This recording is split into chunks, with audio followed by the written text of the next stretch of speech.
Hello. I wanted to come on and give you a quick glimpse inside of my freezer meal workshops. So I have one coming up soon and I just want to show you what it all kind of entails.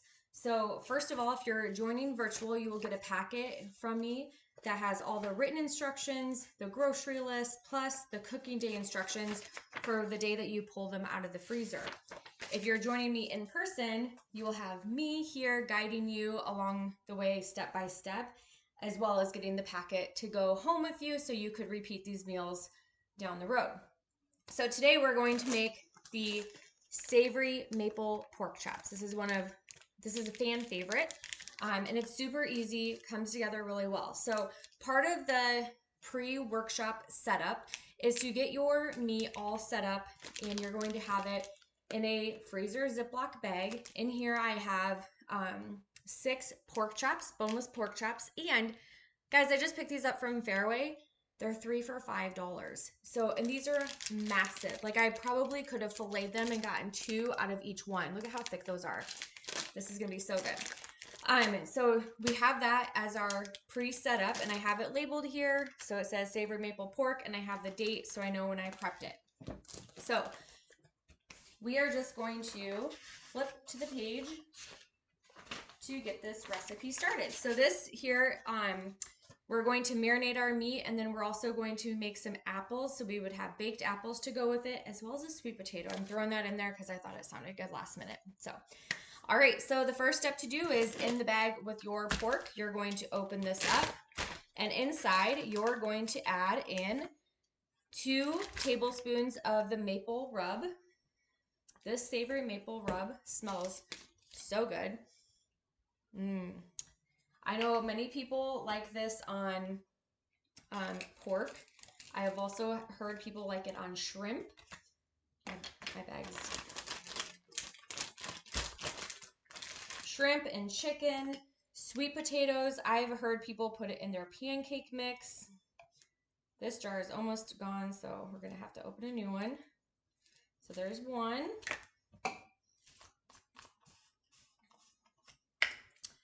And this will be 2. So the seasonings that we use for the workshop are the Pampered Chef seasonings. That is something that you would pre-purchase prior to agreeing to be into the workshop. Usually the seasonings, it kind of depends on how many, but they can be anywhere from like $50 to $60, $65 depending on how many we're using. We also inside here need 3 tablespoons of our garlic infused canola oil. This is, again, so good. It smells amazing. I like to just use this on roasted vegetables and all sorts of different things too. You could use this as a marinade as well.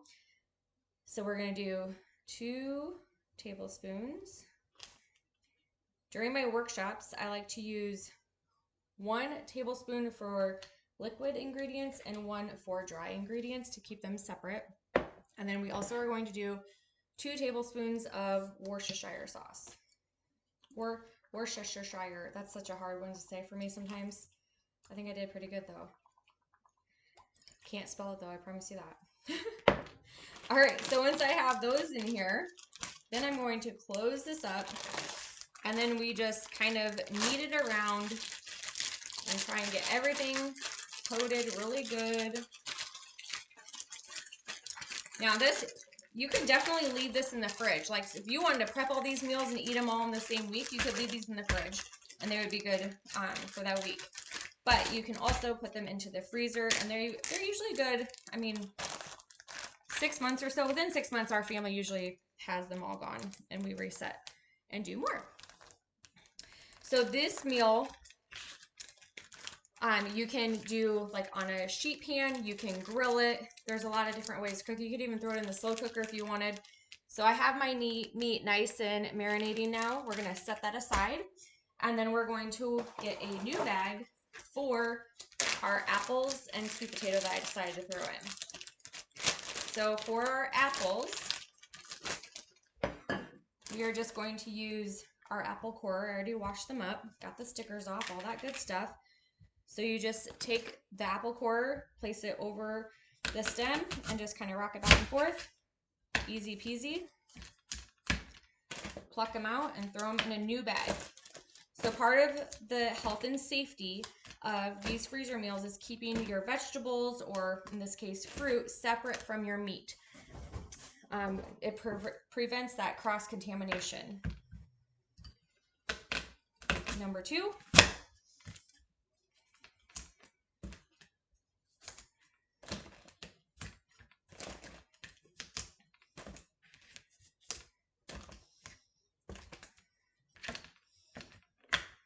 Yep, there we go. All right, so we have 2 apples in here. Oh, sorry. Yep, 2. And then I'm going to do my sweet potato. So I really like sweet potato with pork chops as well. I even like Brussels sprouts. So you could like modify this. So this recipe actually didn't call for a sweet potato, but I just like it a lot. So I thought I'm going to throw it in. So these veggies you could easily use on a grill pan, cast iron. You could make a foil packet even for on the grill. There's a lot of different ways that you could get these cooked up. The thickness of those pork chops, they're pretty much, you could put this all in at the same time and these veggies and the pork would get done together. If your pork chops are a lot thinner, then I would probably start the vegetables, especially the potato first, because it's going to take a little bit longer to cook up. So I'm using the pivot peeler here to get this sweet potato peeled. The nice thing about the pivot peeler is it can go up and down, or I can turn it and it can go sideways. I like to use it like this when I have like a squash. But with my sweet potatoes and like carrots, I like to use it the long way. Making a mess. Miss Bella's at my feet just waiting for something to drop. All right, so let me get this out of the way.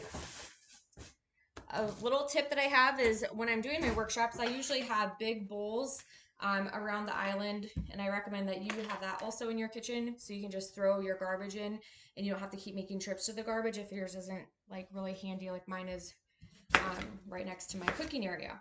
So we're just going to kind of cut these up into like larger diced pieces like this, and we're going to put those in with apples.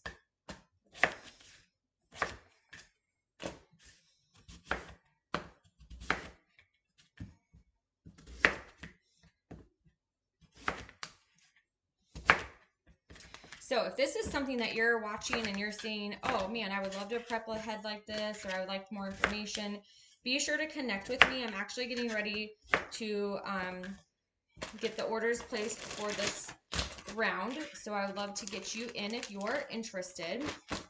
All right, so in with our apples and our sweet potato, we're going to do another tablespoon of the garlic oil. Whoops, that was a hefty one. That's okay because it's delicious.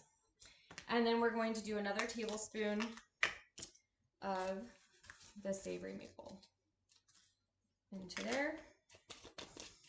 And then we're going to close it up. And just like the one before, we are going to just kind of mix it all around. So everything kind of gets coated. And then the tricky part is we're going to put both of these bags into one bag so they're all together in the freezer, and this double bagging just helps protect everything even more. I have a big air pocket in here. Let me see if I can get it out. There we go. So now I have my meat here, my veggies here, and then on this last page where it tells me how to cook my I usually cut this out and then I stick that piece of paper right in here as well. So myself or anybody who's making this knows how to then assemble and cook it. So there's our freezer meal. Didn't take long at all. You saw it in live time. So my freezer meal workshops usually are about 90 minutes, maybe 2 hours long, depending on the process and how many people. If you do them virtually, again, I send you the pre-recorded video similar to this, and you can assemble it on your own. And those days usually take me right about an hour when it's just one person working. So if you think that this would be helpful, let me know. I'd love to get you signed up. The nice thing about these meals also, if you saw 6 pork chops here and you thought that's too much for your family, you can divide these in half. So instead of just this being one meal, it could be 2 or it could be 3, depending on your family size and how many servings you need. So if you want more details, be sure to give me a comment, send me a message, and we'll chat with you soon. Thanks so much.